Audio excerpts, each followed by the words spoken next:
Wow, wow, wow, wow, wow. J'ai une nouvelle passion, c'est ce petit drone là. Non mais c'est une dinguerie, mais je me suis chié dessus là. Wow. Bonjour tout le monde, j'espère que vous allez bien. Écoutez, moi ça va super. Très content de refaire ces petites vidéos anecdotes comme ça, j'adore, ça m'avait manqué. Vous aussi, ça vous avait manqué, non? D'ailleurs, j'ai l'impression que je vais avoir tout le temps ce t-shirt dans les vidéos anecdotes, c'est pas fait exprès. Voilà, mais c'est cool, non? Cette fois-ci, les gars, on est assis dans le décor. Voilà, il est sympa, non? Aujourd'hui, je vais vous raconter des petites anecdotes. C'est un peu l'épisode 2 des conneries à l'internat. Ouais, il y en a qui l'attendaient, ouais, je sais. Juste par contre, la chaleur là. Il y a marqué qu'il fait 34 degrés là, actuellement, dans ma pièce. Faut arrêter, non? Écoutez, on va pas attendre plus longtemps. C'est parti pour la première anecdote. Let's go. Pour récapituler un petit peu, j'étais en MFR. Qu'est-ce que c'est une MFR? C'est tout simplement un établissement scolaire, voilà, où tu es en internat, en fait. Voilà, c'est un peu, c'est les bacs pro, quoi. On connaît la réputation des bacs pro, mais bon, voilà, c'est comme ça. J'y étais, c'était très bien, voilà. J'ai quitté le collège public pour aller en MFR pour la 3e. Donc j'ai découvert cet univers-là, qui est ma foi très rigolo. Moi j'ai adoré faire ça, hein, c'était trop bien. Et en 3e, j'étais quand même vachement con. Une photo de moi. C'est gênant, de fou là. Mais bref, on fait nos petits cours, etc. C'est rigolo, je découvre des gens, j'ai quitté tous mes potes que je connaissais depuis la petite section pour arriver dans un établissement que je ne connais pas, être en internat. Je me suis bien habitué, je me suis très bien habitué. Qui dit internat dit bêtise, grosse bêtise. Très grosse bêtise. Je faisais pas partie de ceux qui faisaient les grosses conneries, d'accord, mais j'ai mon lot de bêtises, il est vrai, ouais. Je sais plus exactement ce que c'était, mais en gros on avait des pièces de théâtre à faire cette année-là, et en gros il y a certains qui s'occupaient de faire des maquettes. Pourquoi je sais plus, j'ai aucune idée de quoi, parce que j'ai pas participé, j'étais malade. Voilà. Mais du coup voilà, on avait nos répètes de théâtre quoi, et en parallèle de ça, suivant les cours qu'on avait, ben on faisait des maquettes, voilà, donc on s'occupait du décor et tout pour la scène. Moi je m'occupais pas des maquettes, moi je faisais autre chose, je sais plus ce que je faisais, mais voilà, je m'occupais mais vraiment pas des maquettes quoi. Et ceux qui faisaient les maquettes sont arrivés à un moment crucial de la maquette, c'est la peinture, la couleur, voilà, on va pas laisser une planche de carton toute moisie. Donc la prof leur a filé des bombes de peinture, voilà, donc et moi j'arrive à ce moment là et tout, moi j'avais fini ce que je faisais, je sais plus, mais je me baladais, c'était assez chill comme moment, c'était vraiment vers la fin de l'année je crois. La prof était avec tous les autres élèves dans la classe, voilà, la porte était ouverte, mais tu sais, c'était vraiment libre quoi, tout le monde pouvait faire un peu ce qu'il voulait en rapport avec le travail qui était pour le spectacle. Donc moi je vais voir un peu où ils en sont, mais c'est vraiment une sorte de terrasse devant la classe. Bon après faut pas chercher, on avait vraiment genre une rivière qui passait au milieu de la cour. On avait des grands terrains et tout, enfin bref, c'est les MFR quoi. Et donc bref, je regarde un peu où ils en sont, etc. Et à un moment donné, il y a un pote à moi, il pète un plomb, et il fait une trace droite sur le crâne de mon pote. Il prend sa bombe et un grand trait droit sur le crâne là, comme ça. Du coup, celui qui a la trace, je vais l'appeler Tom. Tom, il a une énorme trace rouge comme ça, et il y a Lucas qui rigole. Voilà, parce qu'il a mis un petit coup de bombe. Voilà, c'est marrant quoi. De toute façon, ça part à l'eau, donc ça va, c'est pas méchant. Mais c'est quand même extrêmement drôle d'avoir un trait rouge comme ça sur la tête. Du coup, pourquoi pas faire toute la tête? Il lui fait toute la tête en rouge, et puis à un moment, il me dit ouais, tiens, tu veux une couleur? Oh non, attends, c'est chaud quand même, non? Mais pas du tout, c'est super marrant, je te fais juste un petit trait comme ça, un petit point si tu veux. Bon allez, vas-y. Donc, j'accepte. Sauf que du coup, ça s'est fini en teinture intégrale, voilà, j'étais tout vert. Mais on se dit, c'est pas grave, au moment de ranger le matériel, on va se laver les cheveux au petit robinet qu'il y a dehors, et c'est bon, ni vu ni cunu. Donc vient le moment de ranger, la prof est toujours pas sortie de la classe à ce moment-là, elle nous a pas vu encore. Hein. On va au lavabo, je commence à me rincer les cheveux, et en fait, plus je rince, plus ça devient dur. Je sais pas comment expliquer. Mais en gros, je passais mes mains comme ça, et plus je mettais d'eau, plus mes doigts se prenaient dans mes cheveux. C'est un désastre, c'est n'importe quoi. Donc bon, on est là comme ça avec nos cheveux verts et rouges. Lucas qui du coup a tout fait mais qui n'a rien, il y a pas de preuve sur lui, il y a rien du tout. Lui il est clean parce que lui il y a aucune preuve en soi, si on balance pas et personne ne sait que c'est lui. Et là vient le moment de rentrer en classe. On est des feux de signalisation et c'est obligé qu'on va nous voir. Mais bon, j'ai espoir que la prof nous voit pas. Voilà, c'est la dernière heure de cours, personne va capter de toute façon. Je mets un pied dans la classe. Je mets un pied dans cette foutue classe et là la prof me snipe directement. Pourquoi t'es ouvert? Qu'est-ce que tu nous as fait encore? C'est quoi ça? En fait, on m'a fait une teinture avec la bombe en fait. Mais comment ça? C'est de la bombe pour carrosserie. Ah. Mais qui a fait ça, la putain de ta mère, la pute, je vais t'enculer. Ok, c'est Lucas. J'ai balance instant. Voilà. Moi j'avais trop peur, tu sais, d'aller chez le directeur et tout, nanana, ça me faisait trop peur. Du coup, j'ai balance direct. Me faites pas confiance. Et là, comme si ça suffisait pas, Tom qui n'était toujours pas revenu de l'atelier me vient avec sa teinture toute rouge là. Et la prof, elle était là, mais il y en a combien là? On lui dit non, on est que 2 et tout, y a que nous et tout ça, mais Lucas il nous a mis ça dans les cheveux. Donc là, on part chez le dirlo du coup, et on nous dit ouais, voilà, en fait, là ce que vous avez dans les cheveux, c'est de la peinture pour carrosserie, donc pas sûr que ça parte si facilement. Donc là, on se dit ouais, il y a un monde où on perd nos cheveux, il y a un monde où on chope le cancer. Donc ouais, tu passes par plein d'émotions, c'est flippant, surtout que quand tu passes à l'eau vraiment fort, ça part pas, je vous dis, n'essayez pas, c'est débile en fait. Donc là, le directeur nous dit c'est simple, vous allez faire du travail d'intérêt général. Je me dis c'est quand même bien mieux qu'un avertissement ou un truc comme ça. Les avertissements, ça nous faisait trop peur parce qu'au bout de 3, t'avais 1 heure de colle. Et 1 heure de colle, attention, c'est chaud sa mère. Mais en fait, dans cette histoire, on a absolument tout gagné. On a juste désherbé une soirée. Vraiment, c'était, je crois, histoire, on a dû désherber en tout 2 heures quoi. Mais grand max. Et le lendemain, du coup, on est rentré chez nous parce que c'était le vendredi. Du coup, vraiment, la punition était nulle, mais vraiment nulle. Et du coup, pour les perplexes, j'ai une petite vidéo. Voilà, pour vous prouver. Parce que regarde mes cheveux. Ça c'est vrai, hein. C'est pas du faux, hein, regarde. Tu vois, c'est vraiment vrai. Alors oui, il y a un filtre Snap sur ma gueule, je sais pas pourquoi j'ai pas fait plus de Snap, parce qu'en y repensant c'est extrêmement marrant comme situation. Mais ceux qui connaissent Snap, vous savez très bien que ce filtre là ne rajoute pas de cheveux verts. Et donc du coup, comment j'ai enlevé ça finalement, parce que vous voyez bien que je les ai pas. Enfin du coup vous voyez pas, mais vous savez. En fait c'est simple, j'ai passé la soirée à frotter avec une serviette, etc. Donc du coup la serviette était foutue parce qu'elle était toute verte. Et j'ai eu des reflets verts pendant à peu près une semaine. Voilà, pas besoin de couper mes cheveux mon gars, je te le dis, il y a toujours une solution. Mais la prof a été verte quoi. Excusez-moi pour ça. Bref, c'est la fin de cette première anecdote. Ne faites pas. C'est con. Bon, quand je vous ai dit que c'est un peu l'épisode 2 des conneries à l'internat, c'est un peu faux en fait. Oui, c'est mes conneries, mais pas qu'à l'internat. C'est un petit peu mes pires bêtises quoi en fait. Cette deuxième anecdote se passe avec mon cousin. Voilà, vous le connaissez, vous l'avez vu dans les lives, dans les vidéos, etc. Trop drôle ce mec. Nous on est cousins, mais genre on est vraiment comme des frères quoi. Genre vraiment, on a plus une relation fraternelle que cousine. Comment on appelle ça d'ailleurs? Quelle une relation cousinée? Bon, je sais pas. Je suis venu environ 994 fois chez lui et lui, il est venu que 2 fois. 2-3 fois chez moi, voilà. Vous avez tous une relation comme ça avec quelqu'un où voilà, il y en a un qui est venu 15 fois chez l'autre et l'autre une fois. C'est que ça arrive, c'est comme ça, je sais pas pourquoi. Mais du coup, cette histoire se passe quand je suis allé pendant les vacances d'été, il me semble, chez lui. Moi, j'ai toujours été du genre froussard. Il a 2 ans de plus que moi. En gros, comment vous dire, il a pas la peur facile, genre comment dire, il a pas peur de grand chose quoi. Sa glande là qui produit la peur, ben elle est pas très active. Alors que moi, elle est active de fou, frérot. Vraiment, je comprends pas comment c'est possible. J'ai un petit peu peur de pas mal de choses, c'est vrai. Voilà, j'ai honte, mais c'est comme ça. Bref, on était chez lui et il me dit, viens, on va se balader. Voilà, il fait chaud, il fait beau, viens, je vais t'amener quelque part, tu vas kiffer. Du coup, ben je le suis. Et en gros, pour vous situer, c'était quand même dans la campagne quoi. Enfin, pas non plus en pleine ville, en plein centre-ville, c'est pas ça. Donc on se balade comme ça, tac tac tac, on est au bord de la route. Et en gros, si vous voulez, on sort de chez lui, on va directement à gauche. Donc on longe la maison collée à la sienne, donc chez son voisin, quoi en fait. Hein. Et en gros, une fois qu'on a longé la maison de ce voisin, au lieu de continuer notre route tout droit, on décide de longer l'autre côté de la maison. Donc en gros, le chemin qu'on suit, il amène vraiment nulle part, hein, globalement en fait. Hein. C'est juste on longe sa maison, mon gars. Et là, je vois, il y a un petit chemin qui longe le derrière de la maison du voisin. Il y aura un dessin. Voilà.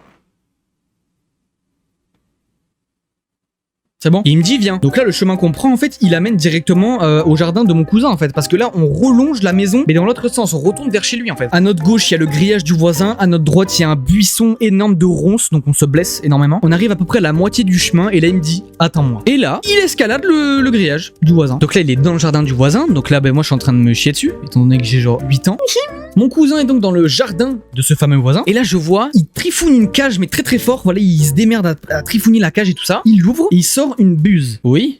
Je suis surpris aussi à ce moment-là. Et donc je vois, il sort mais d'une toute petite cage, hein, vraiment, il sort une énorme buse. Il revient vers moi, et il me l'attend par-dessus le grillage. Et moi j'ai peur en fait, voilà, je vous le dis directement. Moi étant tout petit, j'ai très très peur de choper une buse. Enfin moi je pense qu'à mon âge là actuel, j'aurais très très peur de la prendre aussi. Parce que imagine elle être mort. Bref, il me passe la buse au-dessus de ce grillage. Et du coup moi je lui dis non j'ai trop peur, je veux pas la prendre, je suis désolé, je peux pas. Frère, je m'en bats les couilles, prends-la gros, dépêche-toi là. Du coup, je prends la buse. Il réescalade le grillage pour venir de mon côté, quoi. Il reprend la buse et on taille en courant vers chez lui. Donc voilà, on se blesse de partout, etc. On est tout griffé à cause des ronces. Et on retourne voir ma tante, du coup. Et on lui dit, tiens, regarde, on a trouvé ça.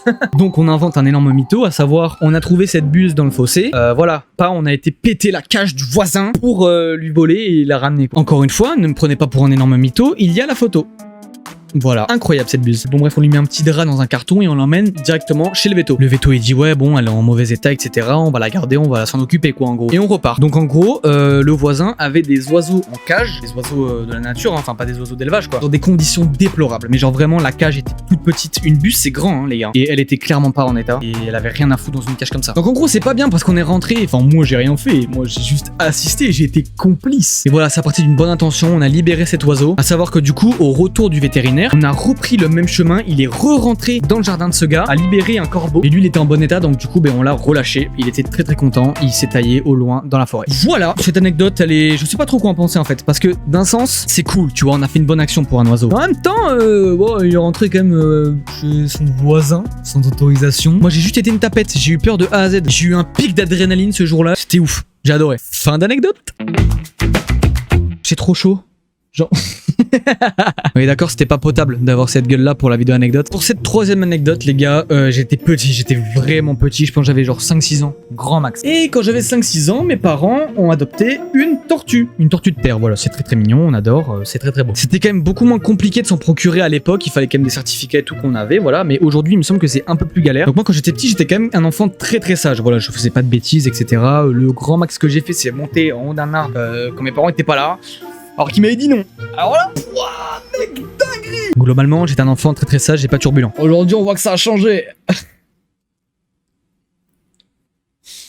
Ok, me faisant confiance, mes parents n'ont pas mis de cadenas au terrarium de cette tortue. Alors pourquoi une tortue était en terrarium? C'est très très simple. Elle était vraiment dans sa première année de vie, quoi. Elle était très très jeune et du coup, on la mettait pas dans un enclos à l'extérieur. De base, voilà, c'est le petit point animaux. Une tortue de terre, une tortue Hermann, comme nous on avait. En gros, arrivée vers 2-3 ans, tu la fous dehors dans un enclos et en gros, voilà, elle se régule quand il fait froid, elle s'enterre et elle hiberne. Quoi, hiberne. Je sais plus, c'est un des deux. Et en gros, elle ressort que quand il commence à refaire chaud. Voilà, c'est le cycle de la vie, etc., etc. Elle se régule toute seule. Sauf que quand elles sont petites, on évite de le faire. C'est vraiment, c'est pas conseillé. Donc du coup, les 2 premières années de sa vie, on va dire, tu la laisses dans un terrarium. Voilà, quand elle est encore petite. Vous me suivez, c'est bon? Nickel. Donc elle était dans un terrarium. Mes parents n'ont pas mis de cadenas parce qu'ils me faisaient confiance. Du coup, tout est bien pour l'instant, d'accord? Mes parents m'ont donné une consigne par rapport à cette tortue. C'était que si je veux la manipuler, il faut que je sois avec eux. Et je veux la voir, etc. Je leur demande et eux, ils ouvrent, ils me la mettent dans la main, etc. À savoir que ça se manipule pas vraiment, quoi. En général, c'est pas comme un lézard où tu peux manipuler assez souvent. Mais un jour, mes parents font la sieste et moi, j'ai envie de prendre cette tortue. Voilà, qui peut me stopper en fait, très simplement. Et je me dis, bon, si j'ouvre, je prends cette tortue dans ma main 5 secondes et que je la remets, personne ne verra la différence. Donc, qu'est-ce que je fais? Pendant que mes parents font la sieste, j'ouvre le terrarium et je prends cette tortue dans ma main. Je la regarde et tout se passe bien, elle est dans sa coquille, elle dort, je sais pas, elle fait sa vie, quoi. Après, c'est des souvenirs lointains, d'accord? Mais je m'en souviens parce que ça m'a trauma quand même. Et je sais pas, je crois que les fenêtres étaient ouvertes pour aérer la maison et je crois qu'il y en a une qui a claqué, il me semble que c'est ça. Du coup, ça claque, moi j'ai peur parce que je crois que c'est mes parents et sursaut, je fais tomber la tortue dans le terrarium. Donc moi je fais ah non mince. Je prends la tortue, je la pose, je ferme le terrarium et je vais dans mon lit. C'est tout. Ah, j'ai mal au cou. Donc bon, j'ai fait tomber la tortue, mais je me dis, c'est pas grave. Personne ne saura la vérité, c'est bon, c'est rien. Mes parents se lèvent, la tortue est dans sa coquille, voilà quoi, tout va bien. On mange, il lui donne à manger, elle est toujours dans sa coquille. Mais bon, jusque-là, rien d'anormal quoi, on va dire. Hein. On va au lit, etc. Le lendemain, on se lève, pas à bouger. Mais bon, après, c'est pas grave, tu vois, genre, peut-être qu'elle dort. C'est bien dépensé toute la nuit, elle dort, quoi. C'est rien de fou. Le soir, toujours pas bouger quoi. Mais genre vraiment pas du tout. Soit, peut-être. Et là, le surlendemain matin, toujours pas bouger. Mais vraiment pas d'un millimètre quoi. Donc là mes parents se disent c'est bizarre, là il y a un problème, elle bouge pas, elle est morte ou quoi? Et là oh ouais, elle était morte. Donc là j'entends ça et moi je sais directement que c'est ma faute en fait. Sauf que moi je leur ai pas dit que j'avais ouvert et tout et que tac, j'ai jamais dit ça. Là mes parents très très calmes me disent Dylan, est-ce que tu as joué avec la tortue? Et moi je suis pas du genre à mentir. Du coup je leur dis directement non. J'ai rien fait. Tu es sûr? Faut nous le dire, hein, parce que si elle est pas bien, faut qu'on s'en occupe. En fait je l'ai fait tomber avant-hier. Mes parents me regardent avec des yeux énormes, ils sont choqués. Quoi? Tu as pris la tortue? Tu as désobéi? Donc là je me fais un peu engueuler quand même, normal du coup. Et ouais, j'ai tué la tortue. Mais c'était pas mon intention, tu vois, genre j'ai pas fait exprès, c'est vraiment genre de sursaut de peur, je l'ai fait tomber et ça l'a tué. Mes parents s'en souviennent encore de cette anecdote. Étant donné que mon père est fan de tortues, il est bien dégoûté. Voilà, parce qu'elle serait quand même assez grande quoi, elle serait bien quoi, il est deg un peu. Donc voilà, je suis pas fier de ça. Voilà, c'est la vie. J'étais petit et voilà. Du coup, même si vos enfants sont très très sages, mettez un cadenas parce qu'on sait jamais. Pour cette dernière... Doucement. Oh bordel de merde, oh non. Cette dernière anecdote les gars, c'était quand j'avais je pense 12 ans au moins, hein. Facile hein. Début de l'adolescence, voilà, je commençais à être un peu rebelle, voilà quoi. Oh, pas du tout. Vraiment mon maximum de crise c'était... Vas-y de toute façon tu me prends tout le temps la tête. Donc voilà, globalement rien de bien violent, hein, à part pour moi. Donc bref voilà, à ce moment-là j'ai un peu de mal avec l'autorité, j'aime pas ça, parce que je trouve que c'est impossible de me fâcher, moi l'enfant parfait. Oh. Moi dans ma vie les jeux vidéo ça a été très très présent, d'accord, j'ai commencé à y jouer très très jeune, mais j'étais très limité en termes de temps de jeu. Enfin c'est pas mentalement, parce que ça vous le savez déjà. Voilà, c'était genre 1 heure le mercredi, 1 heure le samedi, 1 heure le dimanche quoi. Et ça a été jusqu'à quand même longtemps. Voilà, ça a duré un moment. Mais moi ça me cassait les couilles en fait, d'être puni comme ça à tout bout de champ, pas pouvoir jouer 1h15 tu vois par exemple. Ça m'énervait. Et donc, qu'est-ce qui s'est passé? Un jour je sais plus pourquoi, je m'embrouille avec ma daronne. Voilà, ça arrive, ça vous arrivera à tous. Voilà, si ça vous est pas encore arrivé, profitez. Je m'embrouille avec ma mère, j'étais en train de jouer genre à Mario Bros. Moi ayant des petits frères, il essaie de traîner des jouets sur le canapé et tout, voilà. Et à ma droite sur le canapé, il y avait un bateau Playmobil, un grand navire Playmobil. C'est important pour le reste de l'histoire. Et bref, un truc me saoule. Ma mère part dehors, voilà, tac, elle fait sa vie dehors, etc. Dans le jardin, je sais plus ce qu'elle fait. Et moi, pris de colère, je suis là comme ça, putain, vas-y, casse les couilles, je peux pas jouer, moi. Non, je peux pas jouer. Non, je peux pas jouer, moi. On va voir qui c'est qui joue pas, tu vas voir. Je prends le téléphone et je le lance sur le canapé comme ça, pas fort, en fait. Pas très fort, un petit peu. Donc là, je regarde le téléphone et je vois, il a heurté le bateau, le fameux. Oulala, chaud un peu là, s'il est pété, imagine. Je prends le téléphone, je regarde l'écran, tout va bien, nickel. Je le repose à l'envers comme il était sur la table et là, je vois l'objectif brisé. Et l'objectif arrière était explosé. Mais genre vraiment. Et là, j'ai des petites sueurs froides là. Je me dis, oulala, oula. Après, je me dis, il y a plusieurs solutions. Soit j'assume pas. Vous me connaissez? J'assume pas. Donc là, qu'est-ce que je fais? C'est très simple. Je crée une mise en scène dans laquelle j'impliquerai mon petit frère dans le délit. Donc en gros, je mets le téléphone par terre, posé sur un jouet que j'ai préalablement posé à cet endroit précisément. Bref, je fais ma petite scène en mode, le téléphone a été poussé par mon frère, il est tombé sur le jouet et du coup, ça a endommagé l'appareil photo. Jusque-là, on pourrait penser que c'est crédible. Impossible. Impossible. Je fais ma petite scène et tout, voilà, j'arrête de jouer du coup et je vais instantanément dans ma chambre. Pourquoi? Bizarre. Environ 2 minutes plus tard, j'entends... Non, je déconne, j'entends plutôt... Bref, ma daronne rentre dans ma chambre et instantanément me montre son téléphone. Qu'est-ce que t'as fait là? Qu'est-ce que t'as fait? Pourquoi elle est pétée comme ça? Qu'est-ce que t'as fait? Oulala. Et alors? Du coup, je lui dis que j'ai pas fait exprès, etc., que c'est un accident, et voilà. Du coup, je me fais punir pendant je ne sais combien de temps de Wii U, parce que c'était la Wii U à l'époque. Du coup, j'étais triste. Voilà. Mais je m'en suis quand même plutôt bien sorti. Mais voilà, j'ai explosé le téléphone de ma daronne suite à un énervement. Écoutez, je pense que cette vidéo touche à sa fin. J'espère qu'elle vous a plu. Il y en aura d'autres. J'ai d'autres histoires. Vous inquiétez pas. Désolé si les vidéos mettent un peu de temps. Voilà, je galère un petit peu à monter. Il fait très chaud. Et du coup, c'est la seule pièce de la maison qui a pas de clim. Du coup, vous comprenez quand même que j'aille au salon un petit peu et que j'arrête de taffer de temps en temps, non?